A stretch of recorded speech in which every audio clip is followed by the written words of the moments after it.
Well, so we ended up seeing exactly what I said would take place in regards to Tesla stock. And so for those of you guys that are familiar with the channel, then you guys know that I said that November was most likely going to be a very strong positive month for Tesla, and that is exactly what we ended up seeing. In fact, we saw at one point, we saw Tesla up almost 30% for the month of November. But one of the things I mentioned is that we wanted to be mindful of the Tesla Cybertruck delivery date event that was taking place on November 30th, as this was most likely going to be a day where we end up seeing selling pressure take place for Tesla, and that is exactly what we ended up seeing. But for those of you guys that are part of the Push and Profit private group, then you guys definitely knew this, as I did upload some private videos within the daily briefings for the members of the Push and Profit private group, talking about a short-term trade idea going short on Tesla on that day, and that was definitely a great day to take some profits shorting Tesla. Now, when I look into the comment section of my videos, I often see comments about me having a crystal ball, and while I'm flattered that you guys think that there's some sort of mythical element into the analysis I do want to ensure you guys that there is nothing magical about what I do. It's simply just looking at the macroeconomic environment as well as the fundamentals, but also paying attention to the sentimental environment taking place as well, because one of the things I highlighted is that the price for the Cybertrucks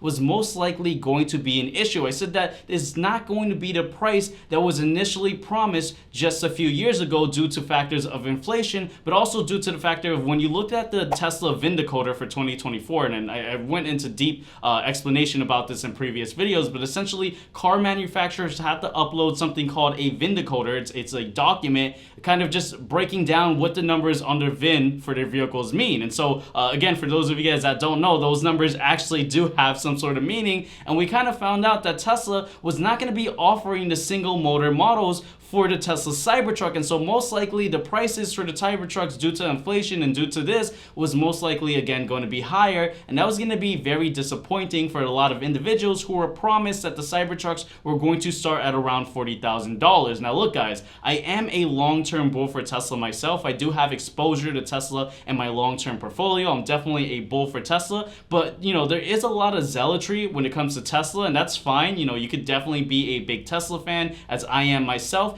but I don't want us to be oblivious of what's currently taking place. And so while everyone was saying that November 30th Tesla stock was going to go to the moon because of the Tesla Cybertruck delivery event, I had this contrarian view saying no, I actually see the opposite taking place. And so that's exactly what we ended up seeing. But again, guys, I want to go ahead and talk about my overall outlooks for Tesla stock as we move into December, but I also want to highlight some other topics going on the overall markets and also the broader economy. For example, we recently had JP Morgan on Yahoo Finance say that the S&P 500 will fall next year amid challenging macro backdrop. And look guys, this is exactly in sync with what I've shared on the channel before. I've said this a multitude of different times that going into 2024, well, that's where we start to actually begin to feel the ramifications of previous rate hikes, and that is exactly when we actually start to feel more pain take place in the economy. And look, these analysts and these market pundits, they're very late to the party, right? They're often very late. Sometimes I wonder, they must be clueless as Joe Biden when you ask him what day or what year are we in. But in all seriousness, I want to show you guys something that I think is going to provide a great visual representation of why I believe there are going to be challenges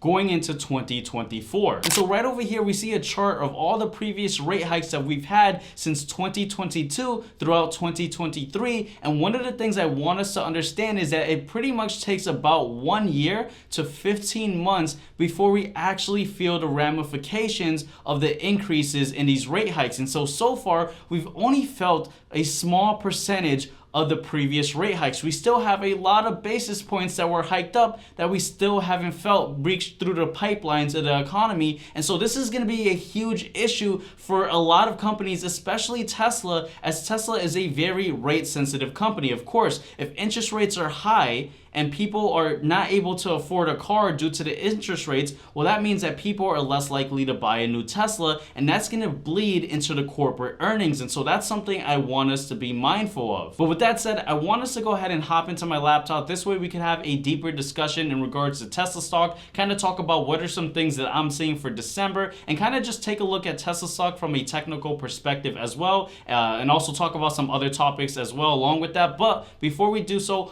also consider tapping tapping that subscribe button if you're new to the channel or if you haven't done so already. And while you're at it, guys, make sure to check out the links in the description below, because one of the links is going to be a link for my free weekly market post insights, where every single week I send out an email talking about what we should be aware of as market participants, and I cover some things going on in the overall economy. And again, guys, it's completely free. You just type in your email, so why not? And so while we're at it, let's go ahead and take a look at those links. I'll put it in the comment section below. I'll probably just pin it. But let's go ahead and hop into my laptop. Alrighty, so we are officially in my laptop taking a look at Tesla, and as I promised earlier in this video, I want to go ahead and provide my overall view on Tesla as we move into December, but I also want to highlight some aspects from a macroeconomic perspective, as well as we definitely have some very important dates coming up that I want you guys to write down, as it's going to have a huge influence on not only Tesla stock and silo, but the overall markets. And so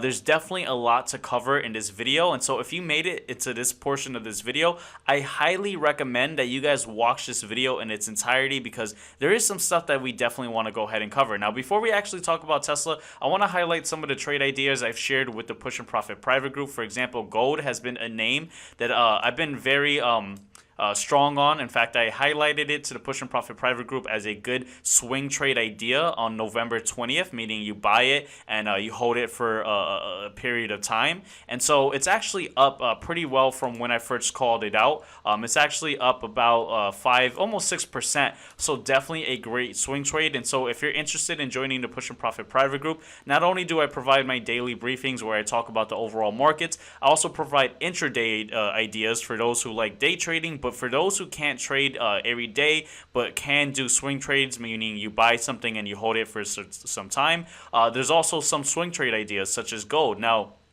this was something I mentioned back in November 20th, as I just mentioned previously. I don't think, for those of you guys that are watching this video publicly, you know, this is kind of like a late trade ideas. And so if you want those exclusive access to those trade ideas early on when I first mentioned them, again, it's going to be the first link in the description below. And I want to clarify that the Push and Profit private group is completely different from my free weekly market post insights. So the free weekly market post insights, as implied in the name, it's completely free to sign up.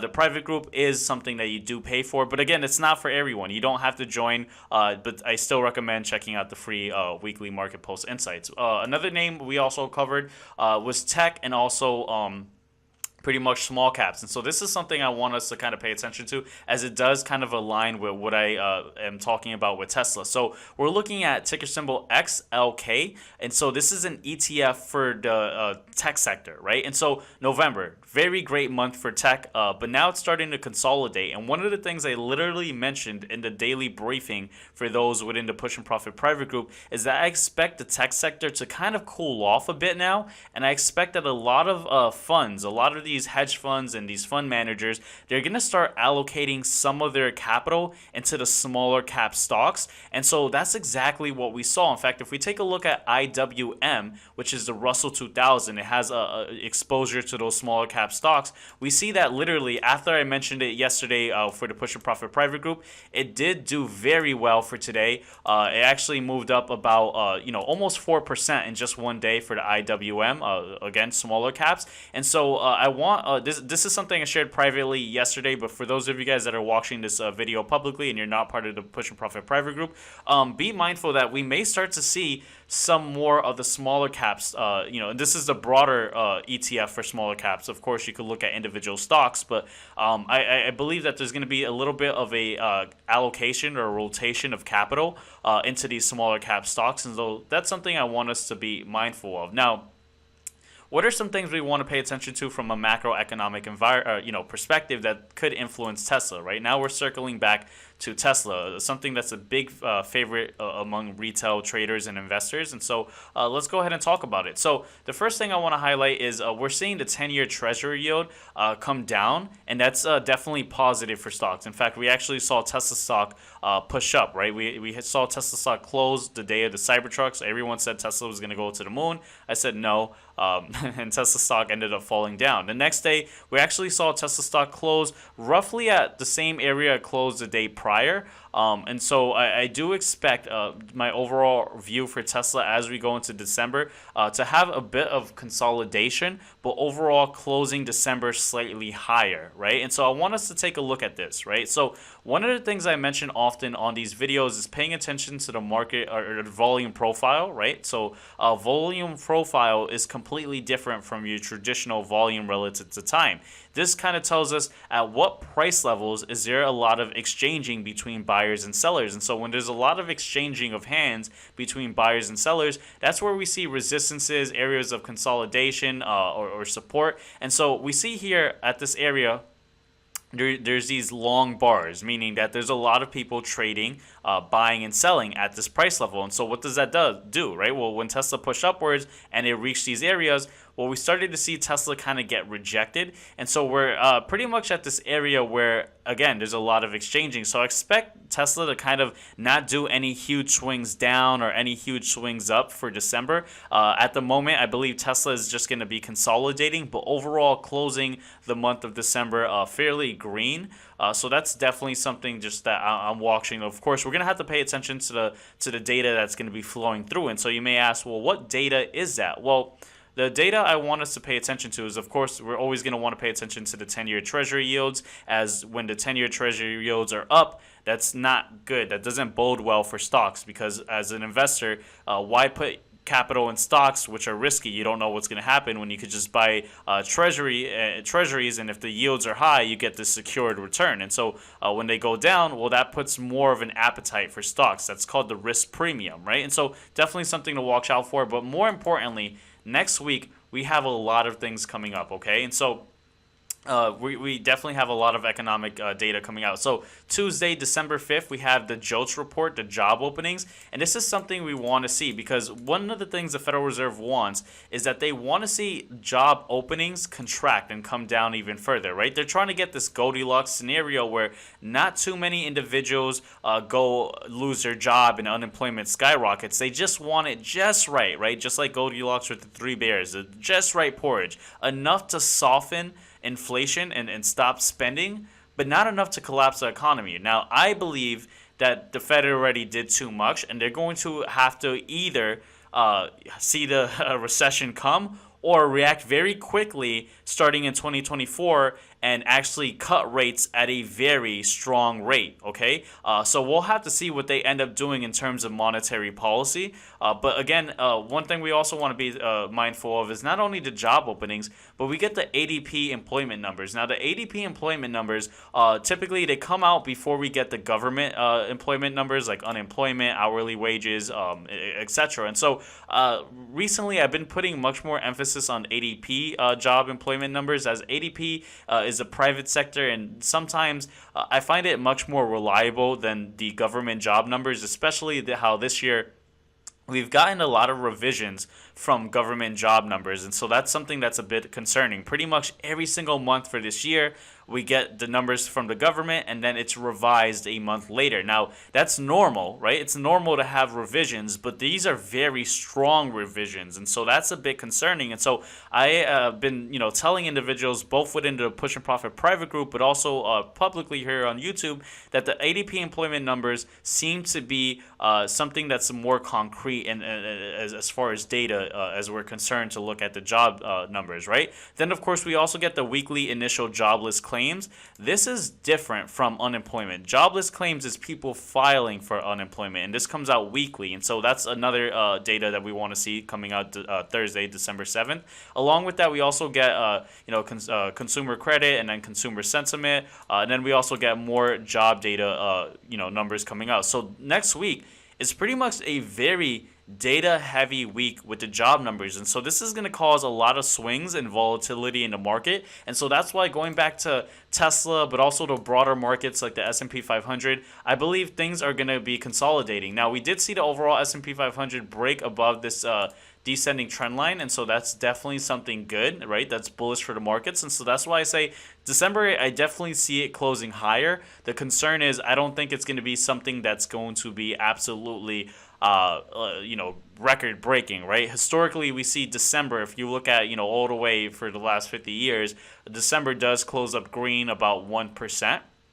for the overall S&P 500. And so again, bringing it back to Tesla, I do expect December to be a good month, but it is going to be challenging as far as consolidation. It's not going to be a huge spike up or a huge spike down. Then afterwards, we'll go ahead and we'll talk about 2024, where that's where the real pain starts to come. But I don't want to make this video any much more longer than it needs to be. Hopefully you guys found some utility in this video. Again, if you're new to the channel, consider subscribing. And before you guys go, consider watching this next video right over here. That video is going to go ahead and break down what are the best days to trade. And so I'll see you guys on that next video. Take care, guys.